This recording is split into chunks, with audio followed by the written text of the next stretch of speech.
વાયગ્રા ગોળી દૂધ સાથે લેવી જોઈએ કે પાણી સાથે, આ ઉપરાંત જમીને લેવી જોઈએ કે જમ્યા પહેલાં લેવી જોઈએ? તો દોસ્તો આજના વિડીયોમાં આપણે વાત કરીશું કે વિગોરા ટેબ્લેટ જેને વાયગ્રા કહેવામાં આવે છે તે ક્યારે અને કઈ રીતે લેવી જોઈએ તથા તેને લીધા પછી કેટલા ટાઈમ પછી તમે એન્જોયમેન્ટ કરી શકો છો તેના વિશે વિગતમાં વાત કરીશું. Hi guys, welcome to my channel medicine knowledge. I am Harshad Panchal, pharmacist. દોસ્તો અમુક લોકો અમને પ્રશ્ન પૂછતા હોય છે કે વાયગ્રા ટેબ્લેટ જેને વિગોરા કહેવામાં આવે છે તે ક્યારે અને કઈ રીતે લેવી જોઈએ તથા તેને કેટલા પ્રમાણમાં અને તે શાના સાથે લેવી જોઈએ તેના વિશે પ્રશ્ન કરતા હોય છે. પરંતુ દોસ્તો અમુક લોકોને બ્રાહ્મણ એટલે કે તેઓ લોકોને ખોટી ગેરમાર્ગે દોડતી એડવર્ટાઇઝ તથા અમુક મેડિકલવાળાને ખબર નથી હોતી કે આ ટેબ્લેટ કઈ રીતે લેવી જોઈએ. તેમને ખોટું નોલેજ આપે છે અને જેના કારણે તેઓ લોકો ભ્રમિત થઈ જાય છે. દોસ્તો આજના વિડીયોમાં આપણે પ્રોપર વાત કરીશું કે વિગોરા ટેબ્લેટ કઈ રીતે લેવી જોઈએ. તો દોસ્તો વિગોરા ટેબ્લેટ માર્કેટમાં તમને કોઈપણ મેડિકલ સ્ટોરમાં આસાનીથી મળી જાય છે.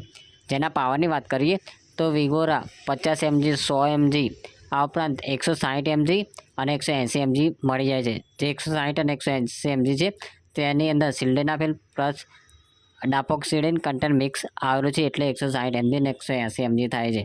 હવે અમુક લોકોને દોસ્તો પ્રશ્ન થતો હોય છે કે આ ટેબ્લેટ ક્યારે લેવી જોઈએ. તો દોસ્તો વિગોરા ટેબ્લેટ એ તમે એન્જોયમેન્ટ કે જેને શરીર સુખ માણવું કહેવામાં આવે છે કે જો તમે કોઈ પાર્ટનર સાથે તમે જ્યારે શરીર સુખ માણવા જાઓ છો તેના 10 મિનિટ પહેલાં લેવી જોઈએ. તેનાથી તમને સારું રિઝલ્ટ મળે છે અને પરફેક્ટ રિઝલ્ટ મળે છે.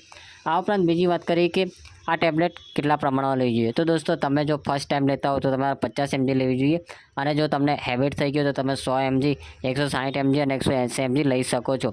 જેને લેવાની રીતની વાત કરીએ તો તમે જ્યારે એન્જોયમેન્ટ કરવા જાઓ છો ત્યારે 10 મિનિટ પહેલાં લેવાની હોય છે.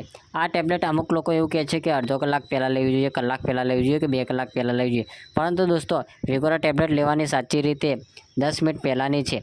વાત કરી કે આ ટેબ્લેટ ક્યારે ખાધા પહેલાં લેવી જોઈએ કે ખાધા પછી લેવી જોઈએ. તો દોસ્તો તમે આ ટેબ્લેટ ખાધા પહેલાં પણ લઈ શકો છો અને ખાધા પહેલાં પણ લઈ શકો છો, આ ઉપરાંત ખાધા પછી પણ લઈ શકો છો. પરંતુ આ ટેબ્લેટનો હેવી ડોઝ હોવાથી તમારે આ ટેબ્લેટ લીધા પહેલાં થોડો હળવો નાસ્તો, તમે ચા, કોફી, આ ઉપરાંત બિસ્કિટ ખાઈ શકો છો.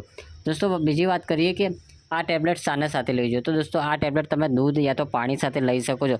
તેના કોઈ જ સાઈડ ઇફેક્ટ જોવા નથી મળતા. પરંતુ હા, જે લોકોને ગેસ, એસિડિટીની સમસ્યા હોય તેવા લોકોએ આ ટેબ્લેટ દૂધ સાથે જ લેવી જોઈએ. કારણ કે દોસ્તો આ ટેબ્લેટ લેવાથી તમને અમુક ટાઈમે ગેસ થઈ જાય છે. આ ઉપરાંત અમુક લોકોને એવા પણ પ્રોબ્લેમ જોવા મળે છે કે જે લોકોને પાચન શક્તિમાં પ્રોબ્લેમ થાય છે તથા ગેસની સૌથી વધારે તકલીફ જોવા મળે છે. તેવા લોકોને હું સજેશન આપીશ કે આ ટેબ્લેટ લીધા પહેલાં તમારે દૂધ સાથે આ ટેબ્લેટ લેવી જોઈએ.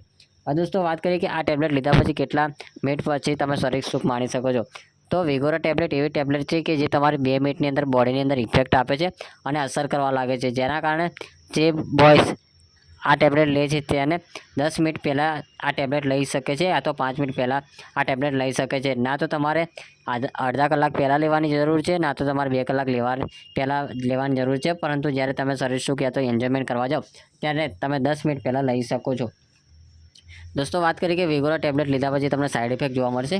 તો દોસ્તો અમુક ટાઈમ એવું થાય છે કે જે લોકો ફર્સ્ટ ટાઈમ લે છે તેમને ગભરામણ જેવી શક્યતા રહે છે. કારણ કે વિગોરા ટેબ્લેટ એવું વર્ક કરે છે કે જેના કારણે તમારી બોડીની અંદર બ્લડ ફ્લો વધી જાય છે. બ્લડ ફ્લો વધવાના કારણે તમને અમુક ટાઈમે ગભરામણ થાય છે. આ ઉપરાંત નોસિયા, વોમિટિંગ તથા તમને માથું ચડવા લાગે છે અને છાતીમાં ગભરામણ જેવું લાગે છે.